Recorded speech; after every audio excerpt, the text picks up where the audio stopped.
all in the channel.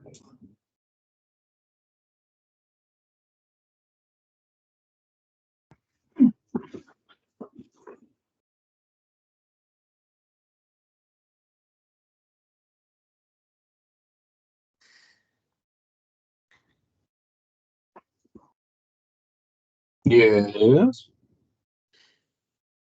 Is it time yet? No, we got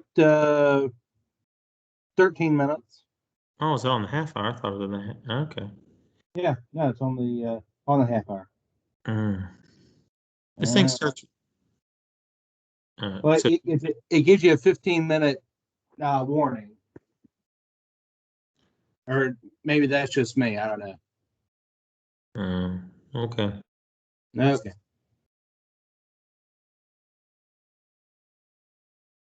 Hopefully, we get a few people in here. Otherwise, it'll just be me and you.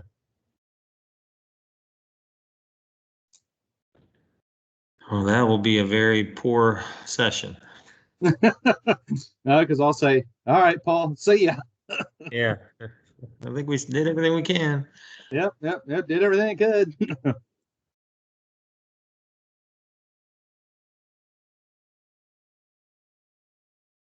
Poor Dale, I guess he's pretty bummed out. I was texting with him a little bit, and I guess he was really wanting to come over and be with everybody. Dale Olson? Yeah. Oh, okay. He's wanting to come in person, you mean? Yeah. Yeah. And a lot of people are bummed. I like going to Morgantown for the conference. A lot better than going down to Charleston. Oh yeah. So I never heard back as a finance committee member, what did they do for the deposit or whatever for this conference? Did they carry it forward or? Yeah, I guess we're going to carry it forward is what Connie said. So we're going to do Morgantown next year then? Yeah. Good. Nice. I go doing it every year. Oh, I vote during every year in Morgantown too. And when and if I ever become the wing commander, it may just permanently move to Morgantown.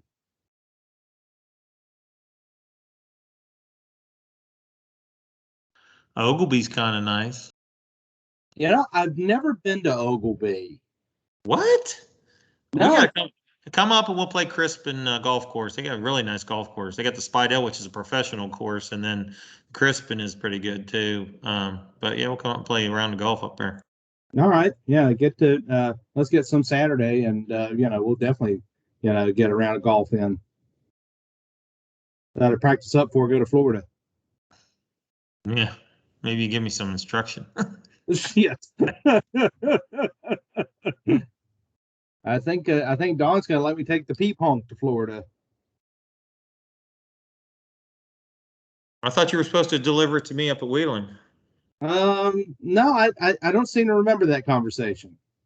Oh, I seem to remember. There's a beautiful debonair on controller. It's got all the upgrades and everything. But what are they asking for it? I think they're asking 105 for it. Not bad. No, I think I saw it about a week ago on there. If it's the same one I was looking at, because I wouldn't mind a debonair if it was. I'm not. Yeah, I'm okay with it. I've never flown one. I'm assuming it flies just like a Bonanza. Pretty much, it's just a little less power on it than a Bonanza. But you and Wild Bill could be brothers. But that's okay with me. I mean, it does a good. It's got good speed over the ground. It's it's not a bad airplane. So no, I mean it's a 150 knot airplane. Mm-hmm. Yeah, it's better than getting an Arrow or something. Oh God, Jim was texting me that day. I got a line on an SR-22. Gonna buy an SR-22. I'm like, why? You don't fly enough. It's because he has more money than anything else. So it's like, yeah. God. That's the guys that usually buy the Cirruses are those doctors, lawyers, ones that have businesses that they can use as a write-off and stuff. I mean, those are the ones that have all those Cirruses. Yeah. Well, and because they run their businesses and stuff, they don't have any time to go flying, and then we go looking for them. I just wish they'd pop the damn parachute. That makes it real easy to see. That guy here, well, John, we were going to a fly out lunch or something one time, and he's in the left seat of his 22, and I'm in the right seat. And, as part of his pre-takeoff briefing, he's like, all right, man, man, hey, anything happens to me, anything, pull the chute, man, pull the chute, man, anything happens, pull the chute. I'm like, okay. He was like adamant that, I was so disappointed that mission we had down there near Clarksburg that I thought for sure I was just going to fly right over and see a big parachute airplane. And then they didn't pull the chute and must have got knocked out and just disintegrated on impact. Yep. Yeah, just augured right in. I still got that slideshow if you never got a copy from Gene. Oh, yeah, maybe send it to me. Okay, yeah.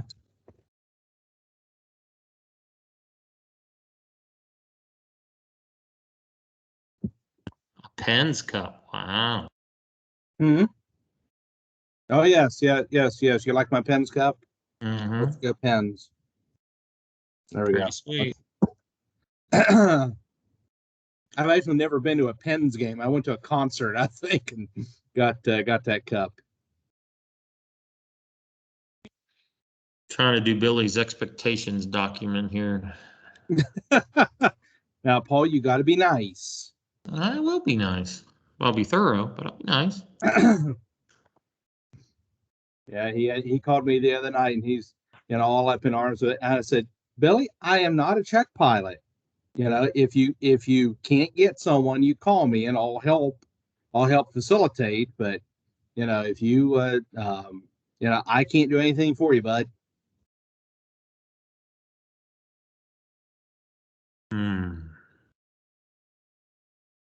I think he knows he fucked up. I think so. Yeah. Okay. FYI, I think you're being recorded, so.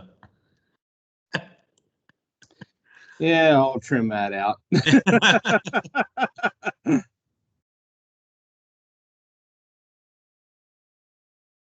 Let me look at the grids. See where I want him to fly. That's right. He's got to do a 91 too, doesn't he? Well, I'm going to make him do it because he's only a few months. If February's his 91 day, might as well sync him up. Well, yeah. He doesn't know that yet, but. Oh, okay. Makes sense. Yeah. Especially February. I mean, the God. odds of getting good weather to do a check ride in February seems to be pretty tough. Slim to none. Especially on his availability now. Yeah, his availability is just so slim now. Well, and it's supposed to be pretty shitty tomorrow. I was looking at the TAF. Really? What's it supposed to look? Mm-hmm. So what's it supposed to look like? Oh, I think it was supposed to be like 1,200 over or something like that. Man, maybe he won't be up tomorrow then. I can get around to golf in the morning instead. Wade wants to. We've golfed twice this last week because I was off a couple of days, and I beat him both times. And and then he went out yesterday, and all of a sudden his score went down on a 9 from a 62 to a 51. And he's like, "Good thing you didn't show up today." And I was like, "Okay, I don't believe any score unless I'm there to observe it." What time are you guys supposed to fly? I said morning because I'm going to that Steeler game. I don't want to be coming and doing it at 2 in the afternoon or something, and then I got stuff to do. Well, supposedly from 8 o'clock tonight until 11 o'clock tomorrow, you got 280 at 8, scattered at 6, which is good. This has changed. And then 11 o'clock tomorrow until 2 o'clock tomorrow, you got scattered 12,000, 270 at 10, gust 19. 270 gust 19 will put us out of limits. Well, probably. No, it'll still be right at the limit. It'll be fun. It'll be a fun ride. Well, you guys have fun with that.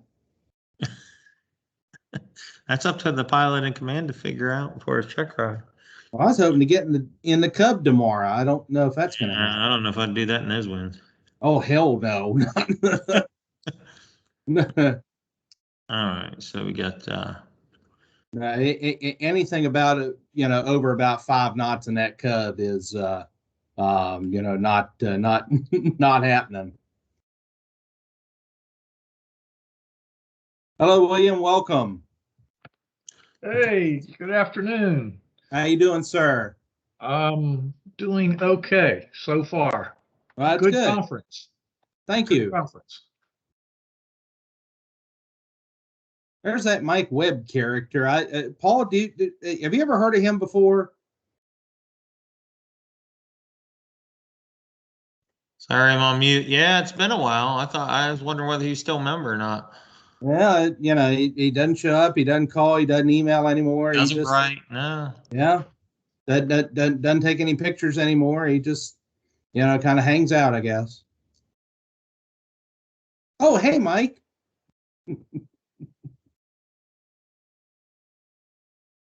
Mike, you're on mute if you're trying to talk.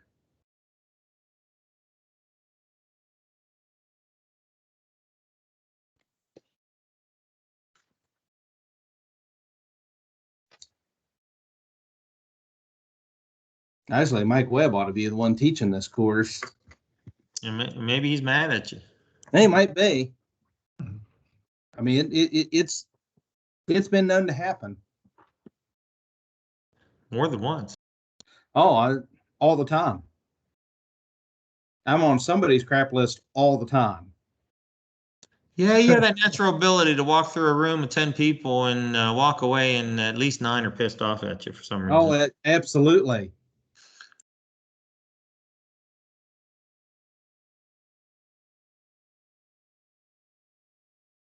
I'm gonna call my friend Beth, and she's gonna take care of you.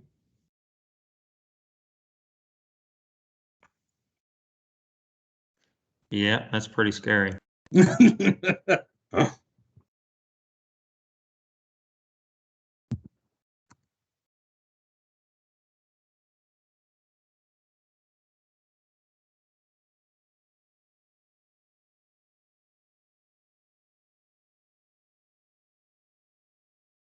There's that John Richter guy. How's it going? Very good, buddy. How you doing? Good. Good. Glad to hear it. Enjoying it so far. Too bad we can't get together. What a bummer. Oh yeah.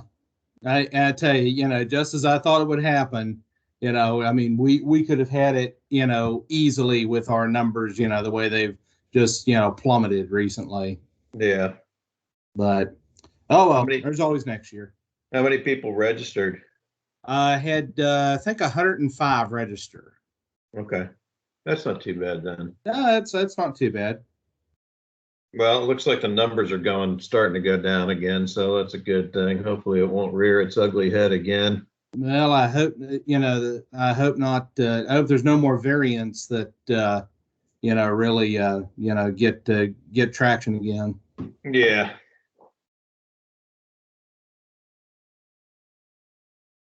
Hey, Rod. Hey, Rich. Long Are you time presenting? no see.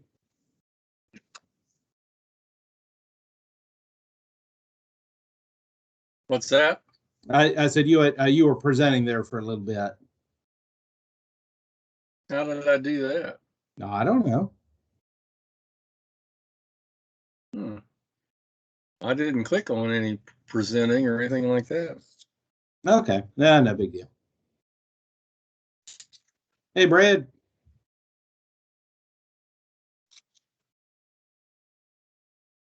Hey, how are you? Good. How you doing, buddy? Okay.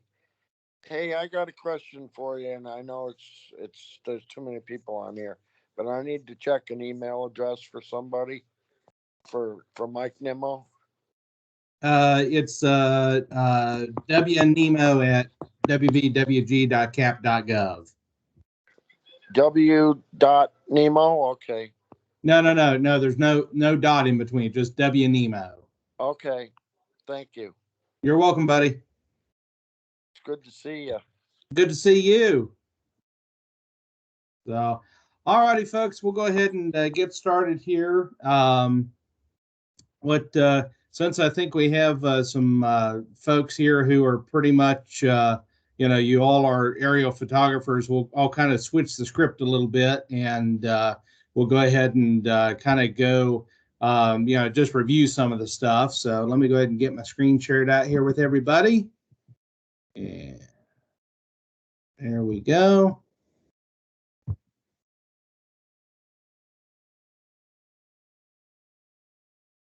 All right. Can everybody hear me? Yes. All right. Good deal. Okay. All right. So I have a short PowerPoint here. We'll go ahead and run through real fast. So we're here to talk about aerial photography and, just kind of review some of the things that, that we want to remember when we're out doing aerial photography.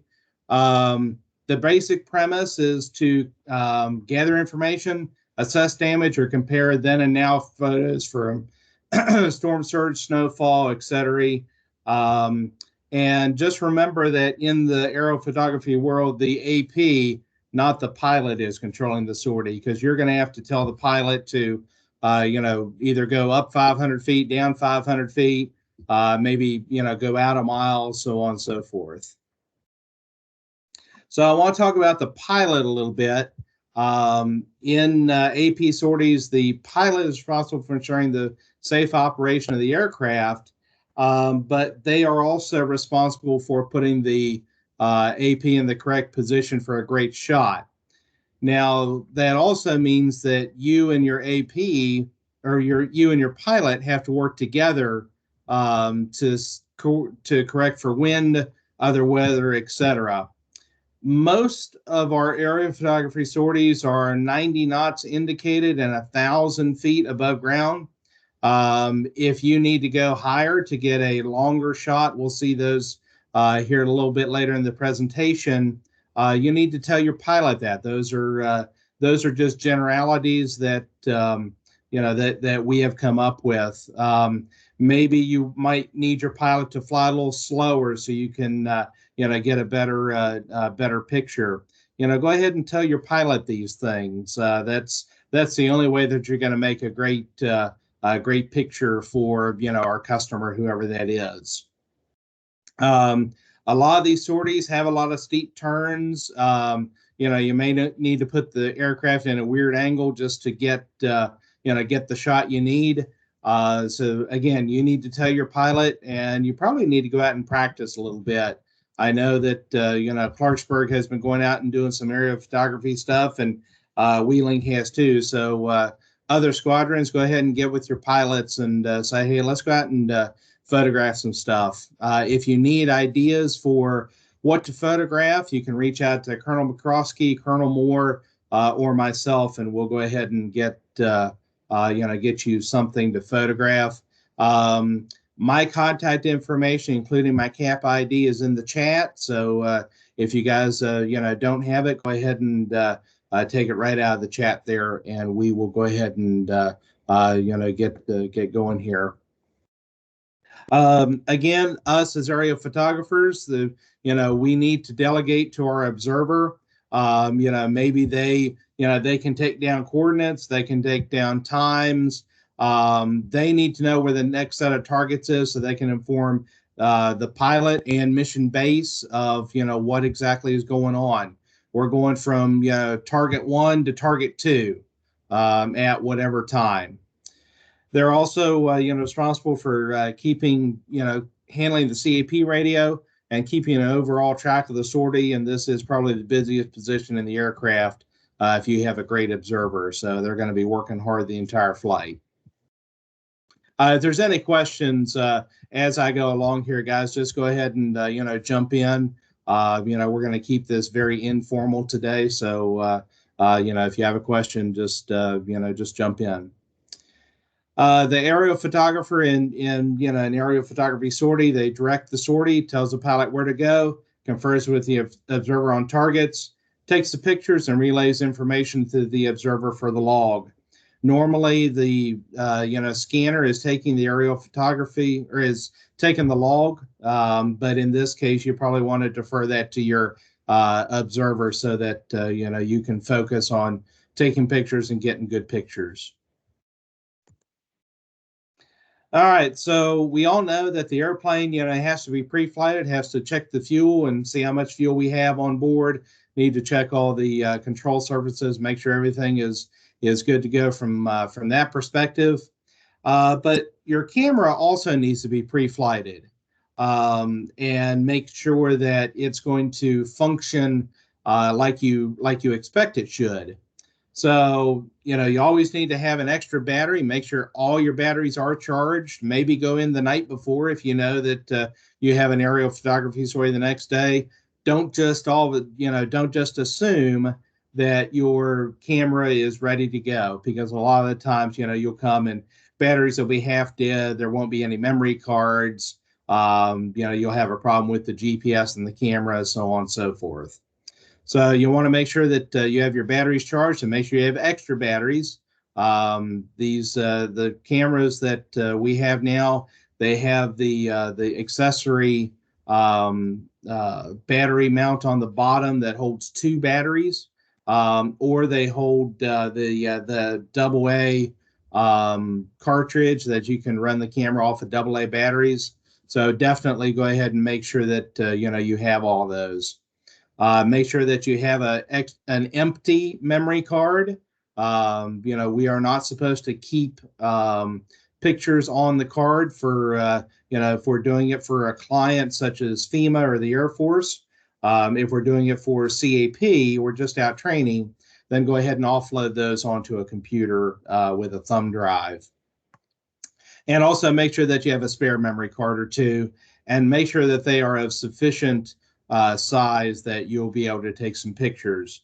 Most of the pictures that we're going to be taking now are, somewhere between 1 and 2 megabytes each. So you probably want to have at least a 16 or 32 gigabyte card in your camera, so that you won't be worried about space considerations. All the cards that we use, I do recommend SanDisk cards. Those are about the best cards out there, and you can get those just about anywhere. You can even get them at some convenience stores, and Walmart, always has more than a couple. So I would take it upon yourself, if you're going to have the responsibility of the camera, to go ahead and get a couple extra memory cards. Make sure that the GPS and the camera are communicating with each other. The nice Sumaltra GPSs that the Wing bought a few, and the new cameras that came from National have the Sumaltra GPSs in addition to the Bad Elf GPSs. So always make sure that they are working and that they are communicating with the camera. Go ahead and take a test picture or two on the ground, make sure that the coordinates are showing up on the camera. And then, we'll talk about the GPS here in a little bit. Make sure that you have clean windows, not just the front windshield. Grab a can of any non-ammonia type cleaning solution and a microfiber cloth, and go ahead and clean that window real fast. And make sure that your photo port opens as you expect it to. There may be a problem with the photo port, and that you might have to get a mechanic to look at it for whatever reason. All right, so kind of some do's and don'ts that we're going to talk about. Do communicate with your pilot early and often. Say something if you're not feeling well, guys. This is probably the #1 reason that aerophotography missions fail, is because somebody gets sick in the back, and then all of a sudden the pilot needs to go land before they get sick. So say something if you're not feeling well. We as pilots can definitely go ahead and fly straight and level for a little bit, give your stomach time to recenter itself, and get back on speaking terms with the rest of your body. I wouldn't eat a great big heavy meal before I went flying. Maybe just a light snack. If it's around meal time, maybe just eat some crackers or something real light on your stomach. If you get up there and all of a sudden, something happened with the camera. It worked fine on the ground, but it doesn't work on the air now. Turn around. There's no sense of going out there and wasting gas and wasting everybody's time if the camera doesn't work. If you are not familiar with the camera, GPS, and how they work and everything, please get with somebody who knows. I know that, we have lots of people all throughout the wing that, do a really good job, more so than I, about training with the camera and the GPS and where it plugs in and all that good stuff. So don't just, say, oh, I'm an aerial photographer, I know what to do. If you haven't used the camera in 2 years. So just, go out there, take a little refresher course, check the squadron out from the squadron headquarters and, maybe take it home and play with it for a few days and make sure that you understand how to work it. Don't be afraid to, take lots and lots of pictures. Digital memory is very cheap, so take lots of pictures if you're not sure. On an average, sortie, it's nothing to have a couple of hundred pictures, but out of that you may only use 12 or 15 that are good enough to send to the customer. All right, here's some don'ts. Don't jump in the airplane without studying the targets. Figure out, where you're going, what the target is, what the customer wants. Do they want close-ups? Do they want, nice panoramic shots? Do they want, pictures from all 4 cardinal headings? Know exactly what the customer wants so that you can go out there and do it in a, do it in a good way and with a minimum amount of time. Don't embark on a sortie if you're unfamiliar with the camera or the GPS. Again, like I said before, if you need some training, get some training. It's not a problem.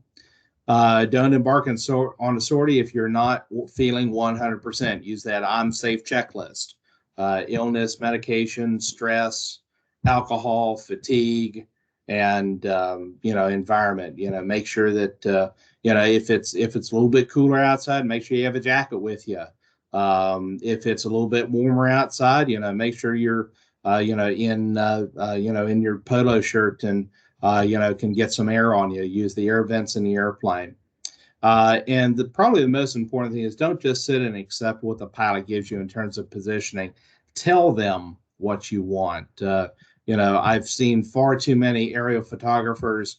I will, I'll be flying and I'll just put them, in a horrible position. They'll say, okay, I got it. I said, no, you didn't. Tell me where to put the airplane so that you can get the best shot that you can. That's why we're out here. All righty, so this is an airport that we were asked to photograph. This is the 3-mile final to runway 24, and I believe that is Marshall County Airport up there in the northern Panhandle. Paul, am I right on that? Looks like it. The markings are a lot better nowadays. They just painted and surfaced it. Okay. All right. So, guys, this is just about a perfect picture because, you can see clearly the runway. You can see clearly, what an airplane approaching on final would look like.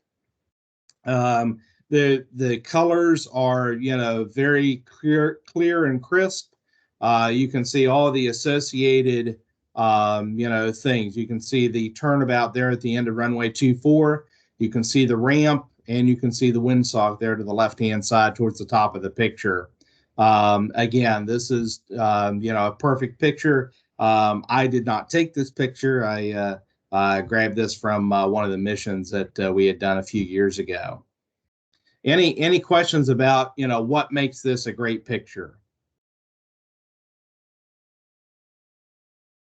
Okay.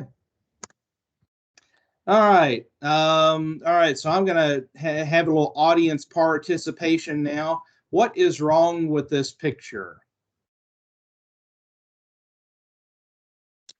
Struts in the picture. All right. Struts in the picture. What else? Power lines. Yep. The power lines are in the picture. You can't do too much about them, but you could minimize them. What else? Corners cut off. Corners cut off. Yep, exactly. All right. What else? There's one more thing.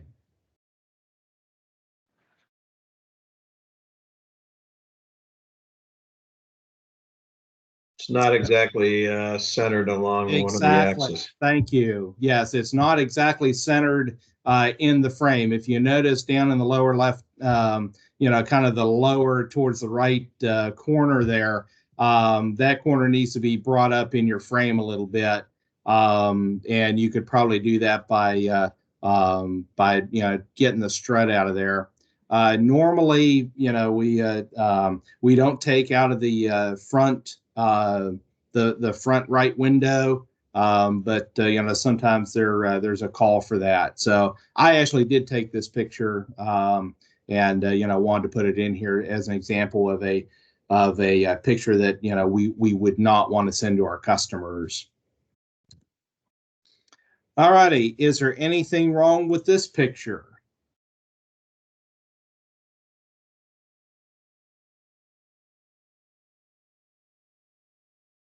Depends on the customer's need. It may be zoomed in a little too much if they need to see anything around that field or approach roads or whatever coming into it. Okay. All right. Yep. Goes back to what the customer wants. Yep. May want to zoom it out just a little bit. Anything else wrong with this picture? It's off center just a smidge. If this met the customer's needs, I would probably go ahead and send it to them. But this is actually a cornfield that was cut down, and supposedly a bear made its way through there and destroyed some stuff. So we were taking these pictures for the DNR. All right. What am I trying to show here? Does anybody want to venture a guess?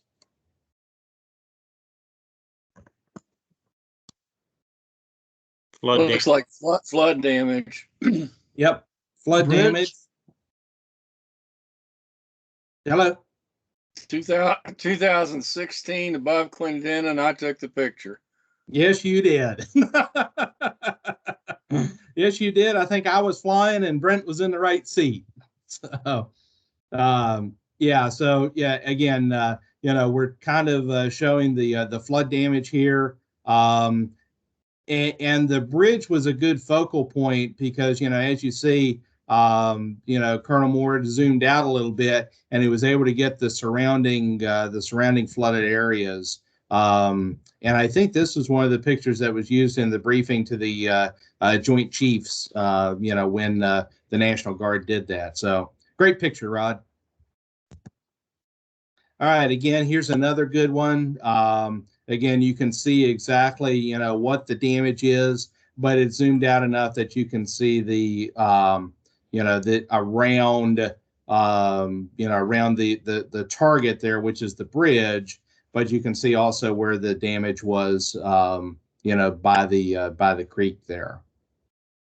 So the only thing I would say on this one is, maybe get the sun, behind you just a little bit, so that, it might lighten that picture up a little bit more. But otherwise, great picture. All right. So a couple final thoughts. Remember to pre-flight the camera just like the airplane. Take a couple test shots, as you're climbing out, take a couple test shots, make sure that, that camera is working. We'll talk about the Sumultra GPSs here in just a minute. Keep the target in the center of the picture. Try to avoid all the struts and all that good stuff. Communicate early, often, and always with your pilot.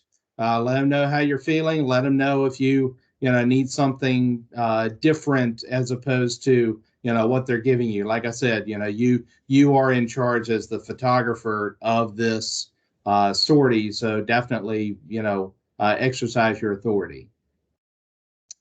Ensure you know what you're supposed to be taking pictures of and why. Are you trying to show flood damage? Or are you trying to show where maybe a bear or a deer or something tore up some crops, something like that. And if you're not 100% sure, definitely ask in the briefing.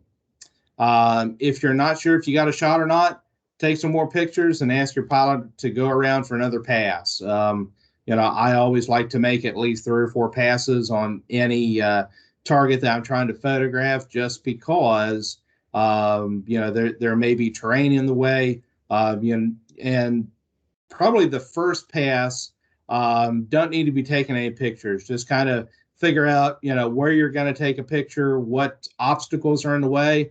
Are there hills? Are there power lines? Is there big trees that you're not going to be able to shoot into? And tell your pilot, okay, hey, on this one I want instead of 1.5 mile spacing, I want 3 mile spacing for whatever reason. And hey, I need to go up a couple hundred feet just to get a better picture. All right, any questions there? All right, my goodness, you guys are a quiet group. Only question, and you might be going to cover it here with the Sometras, but make sure that every couple of pictures, whether it's 1 or 2 or whatever, have the preview pop up and access it so you can see if the lat longs are on there, because you may think you got a green light on top of your GPS, that everything is wonderful and hunky dory until you go to pull those pictures and look at them and then realize the coordinates aren't there. Yeah. Yep. Good point, Paul. I was going to go ahead and make that, but you beat me to it. Also, when we're doing photography on our training missions, we want to encourage people to upload some sample photos to the sortie files, just so that we show what we did. Unfortunately, the way the Wimmer's sortie file system is set up, it strips the metadata out of the picture. So people will say, well, why didn't I get the GPS data up in the picture? Well, it perfectly well could be on the file itself, but for some reason, when it goes up into that file, it's okay. That's just something to remember. If people say, well, why, what happened? Well, Rod, just something. If you pull it back down, like if you save it to your computer, you can, if you try to look at it online through the browser and looking at the picture, it won't show the metadata on there. But if you download it back to your computer, the GPS stuff will be there, believe it or not, because I've done that. Yeah, that's true. So if somebody really wanted the info, they can't look at it online, but you can download the picture and then it will be there. Good point. All right. But yeah, both very good points. So all right, the Sumatra GPSs, and I tried to find a presentation on this, but I couldn't find one. So the Sumatras, when you initially turn them on, they they will get their GPS coordinates, and the green light will pop up, and you can definitely see that, and you will see your coordinates, your heading, and your altitude. And then they have what's called the auto mode, and this is really neat on the Sumatras. If you push the power button and then go either up or down with the with the arrow keys that are next to the power button, all of a sudden you'll see on, off, and then auto. If you hit the enter key on that auto setting, what it will do is it will actually conserve the battery out of the Sumatras. Now, 9 times out of 10, we're not going to be flying long enough to deplete the battery anyway.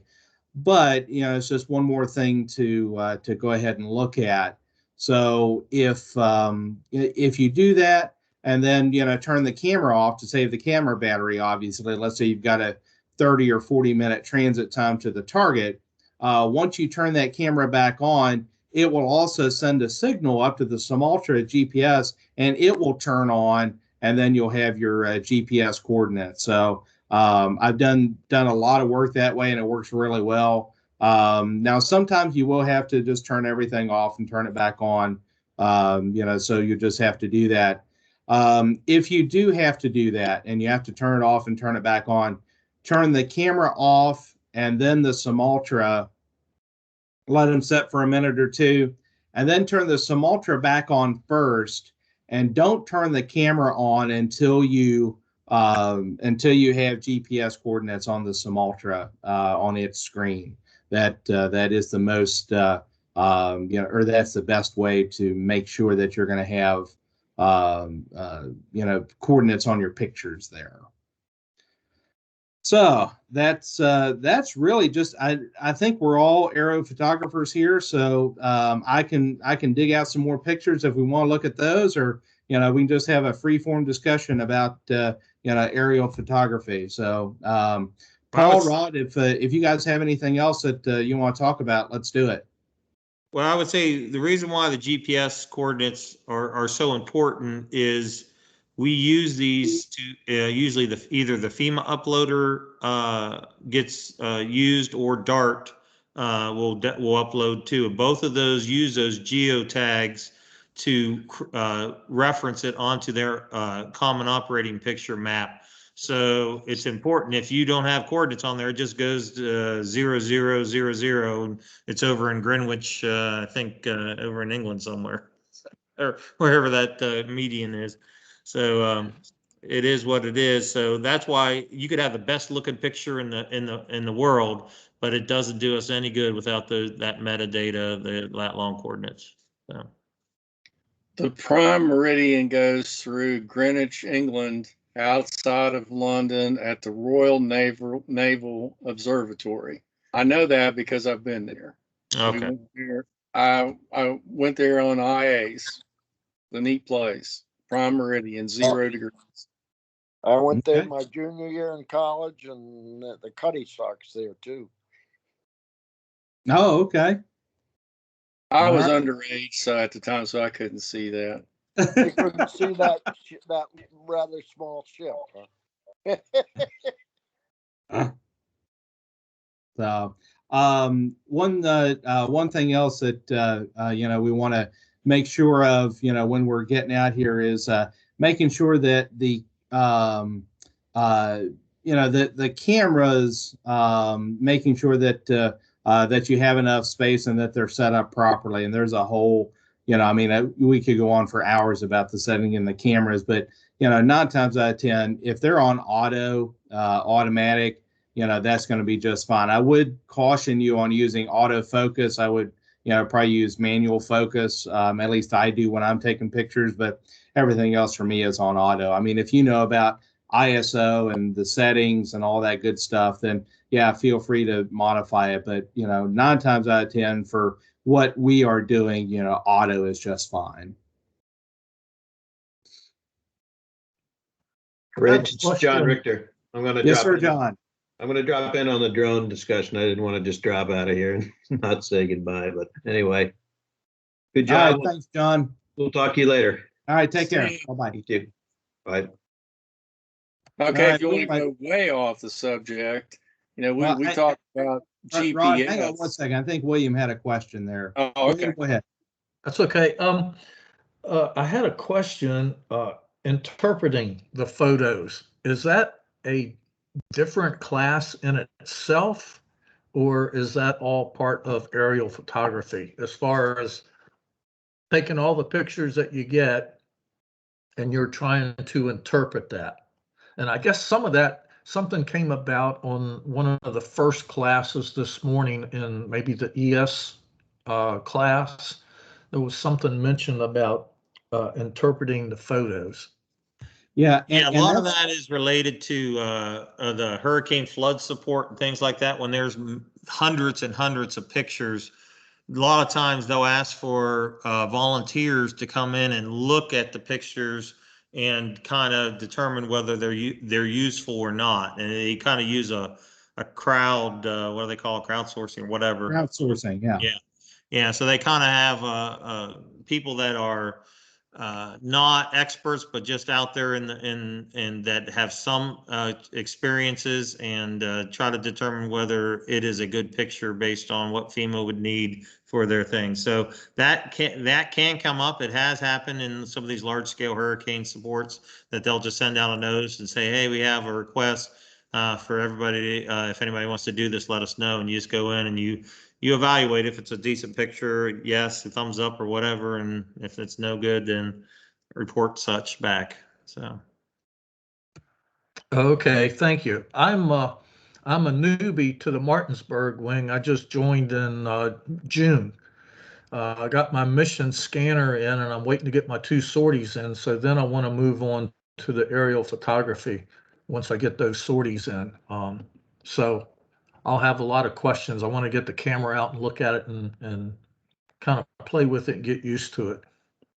All right, that's great. Yeah, go ahead and get the camera and get it out and play with it. And if you need some help, let one of us know, and we can go ahead and do a Zoom meeting or something, and get you pointed in the right direction. Okay, that sounds great. Thank you. No, you're welcome. All right, Rod. Well, we take knowing exactly where we are so much for granted now with GPS and all the other navigational aids that we have. But, back to the Royal Observatory, it was easy or fairly easy to determine your latitude on a ship with a sextant, because you can, shoot the angle to the sun and get it. It was real hard to determine longitude. So the observatory actually had a contest to see who could develop an accurate clock, because that's what you needed, was a real accurate clock. And they actually paid somebody like 10,000 pounds back in the 1600s, which was a phenomenal amount of money then. But once they had an accurate clock, they could determine longitude, because they had a clock on the ship set to local time, and they had one set to the time at Greenwich, the prime meridian, and whatever the time difference was your longitude. No. And we don't use it. We use degrees, minutes, and seconds, but there's also hours in that measurement too, of 360 degrees around the Earth, and it's 15 degrees is 1 hour of longitude. So there you go. It's like Barry Schiff said, his guy that was his supervisor when he first started flight instructing said, Barry, he said, you are the greatest at knowing stuff about which nobody cares. Okay. So, all righty. Anything else anybody wants to talk about? We got a half hour. I can let you go, and you can check out another seminar, or hang out in the lobby, or if you want to stay here and we can shoot the breeze. That we can do that too. So I know there's the drone seminar is going on right now. Also the chaplain seminar, and I'm not sure what else is going on right now. Those are the two that I saw. So if you want to drop out and go to another seminar, go right ahead. We're officially done. I want to thank you for coming out and being with us tonight. So well, I appreciate it, and I will be getting in touch at a later date after I get a couple of sorties done and start working with the camera. I'll probably have some questions then. All right, sounds good, William. Well, William, this is Rod Moore. Thanks a lot for your interest, because we really need to be developing more photographers, scanners, and observers. So good luck, and if you need any help or anything, feel free to give any of us a call. Okay, I appreciate it very much.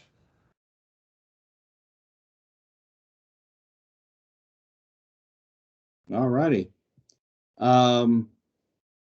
Hey, Paul, Rod, can you guys hang out for just a minute? Yeah, sure. Okay. Okay. Well, I want to talk to you about that one other thing with that member, if we got time here. Okay, I'll sign off so you guys can have your Yeah, sign off and stop recording, please. Yeah. All right. Thanks, Brad.